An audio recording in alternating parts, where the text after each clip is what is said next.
What's up, Vape Fam? Today we're taking a look at the Freakshow V2 from Wotofo. This was sent to me for the purpose of this review, so thank you very much for the opportunity. I've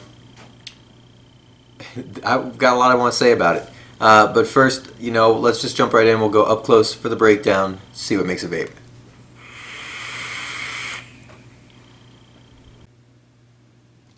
Alright, here we are up close with the Freakshow V2 from Wotofo. This is the packaging it comes in. Right off the bat, I'm going to tell you that I like the packaging because right on the back there's a sticker for advocacy. It tells you how to get in touch with some of the organizations, so on and so forth. It's a really nice touch. I'd like to see that on a few more things because there's still a lot going on with the whole FDA regulations and everything. There's a little giveaway for a t-shirt. The RDA itself. Put that aside for a second. Right here is the chuff cap. Put that aside as well. The interesting part about this was that in the bottom you have 3 bags. So these 3 bags all look like this, right? They look identical. Inside are very, very, very different things. So inside one bag you have your tool, which is an actually pretty nice tool. 2 different sized Allen keys, and then a Phillips head screwdriver. So this is actually pretty nice because it's actually T-shaped. It gives you a little bit of grip on it. And inside that same bag you have your O-rings, extra grub screws. There was a little white O-ring in there too. It might be stuck in the bag. See if I can get them all in there. There we go. And then in the second bag, you've got a wad of cotton. That's all that's in that one. It would have been nice if they had been labeled, but you can kind of tell, once you know what's in them, you can kind of tell just by feeling the bags, because obviously a wad of cotton doesn't feel like a big T-shaped screwdriver. And then in the third bag, you've got a couple coils. There we go. Nice twisted coils. The camera will focus, and it's not going to. It doesn't like to cooperate.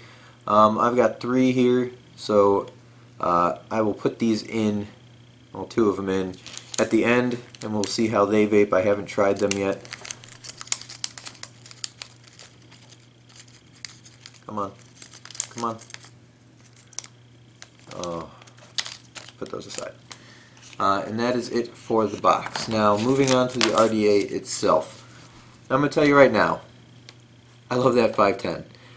It's like this nice anodized metal 510. I'm going to be using this on all kinds of different things because it's just a really nice tip.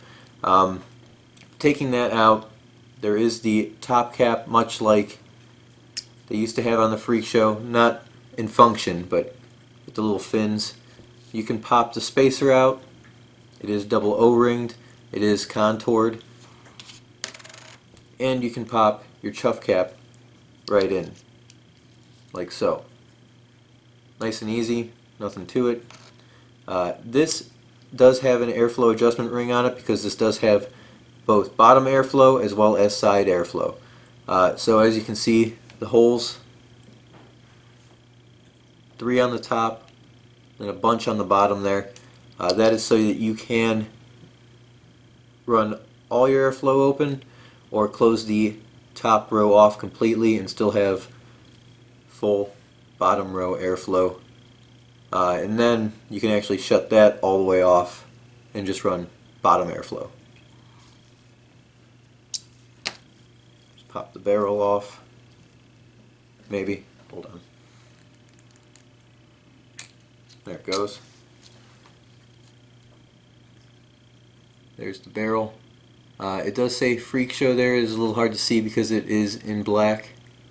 It does not have the same iconic skeleton guy on it. I actually liked that a lot. It is, I don't know what you want to call it. It does have a lip in it so that the deck doesn't go too far. So when you push the deck up, it will stop it. And this is the deck. Velocity style, good size post holes, bottom airflow, deep, deep juice well. You can cram a lot of cotton down in there. Peak insulator on the positive terminal. Double O-ring for the barrel. Protruding 510. And there is the bottom of it. Very, very nicely put together RDA.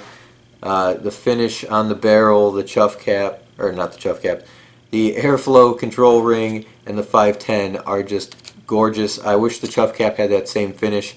It is just like a plastic chuff cap. I wish it was made like this 510 because this 510 it's beautiful. I usually right off the bat will just pop the chuff cap on, but I have been running the 510 just because I really like the way it looks. Putting it all together like that. Pop the spacer right back in. 510 on, and there you go. I'm going to throw these coils in here. I'm going to give them a try, and we'll go from there. Alright, I got it wicked up. It's still reading 0.26. Didn't move too bad on me. Filled it full of the cotton candy collection. I still highly recommend you guys give this stuff a try. We've got the new Julius here from 360. Let's wick it up, juice it up with that.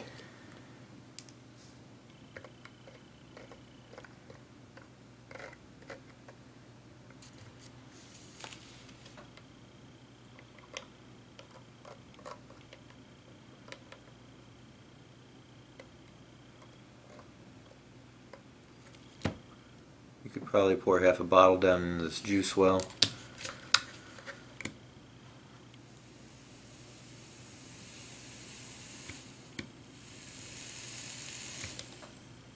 It's really not bad on the old vape output.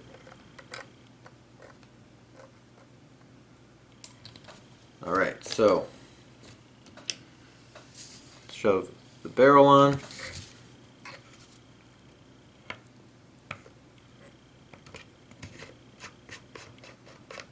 Take this off. My drip tip. Nope. There we go. She's ready to vape. So we'll go back up top, talk about it, and we'll vape on it a little bit.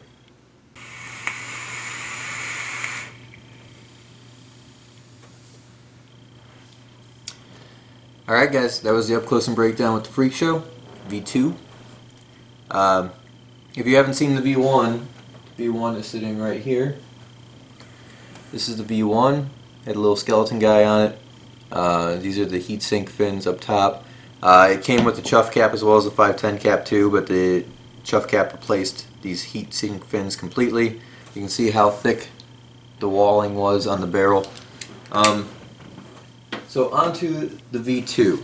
The V2 fit and finish, gorgeous, absolutely gorgeous. I only wish the chuff cap looked like the 510 tip. That's the only thing that is a drawback to me, but honestly, this was sent to me from Wotofo, and their price for it is $29.99, so I get it. I mean, you know, it keeps the cost down. It helps a lot. It's a really affordable RDA, 22 millimeter. A lot of their other ones, they've come out with the 25 millimeter later on down the road, so I'm hoping they do that with this as well, because I would definitely pick one up in a heartbeat. The original only had bottom airflow. This has bottom and side airflow. Side airflow can be closed off, which is how I'm running it with these coils I just put in it. They just don't have enough vapor production to run the side airflow. It's just too airy for them, but the flavor off them is actually pretty good.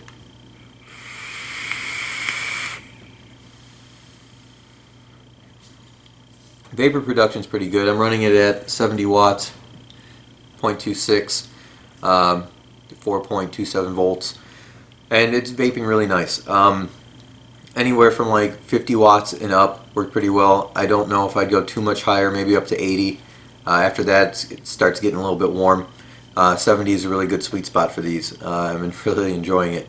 So apart from that, like I said, machining, the fit and finish, top notch. Machining's really come up in the vaping world. Way back, it used to be horrible. Now a lot of the stuff coming out is really well made, no burrs.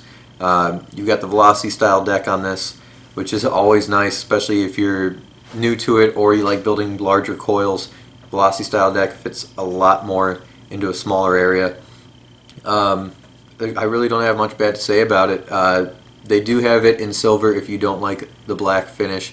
I have not had my hands on the silver one, so I cannot say if it's like this nice glossy silver like the black is, or if it's like a just straight up machined silver. But I mean, if the black is anything to go off of, the silver is going to have a nice finish too. $29.99, worth it. No questions asked, especially if you want a Velocity style deck and a 22mm Addy.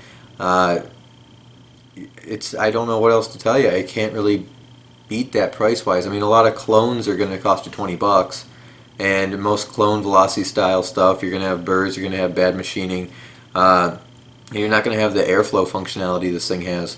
So all in all, guys, I hope you found this video helpful. Like, subscribe, it helps me out. If you have any questions, anything I didn't address, leave it in the comments down below and I will do my best to get to them.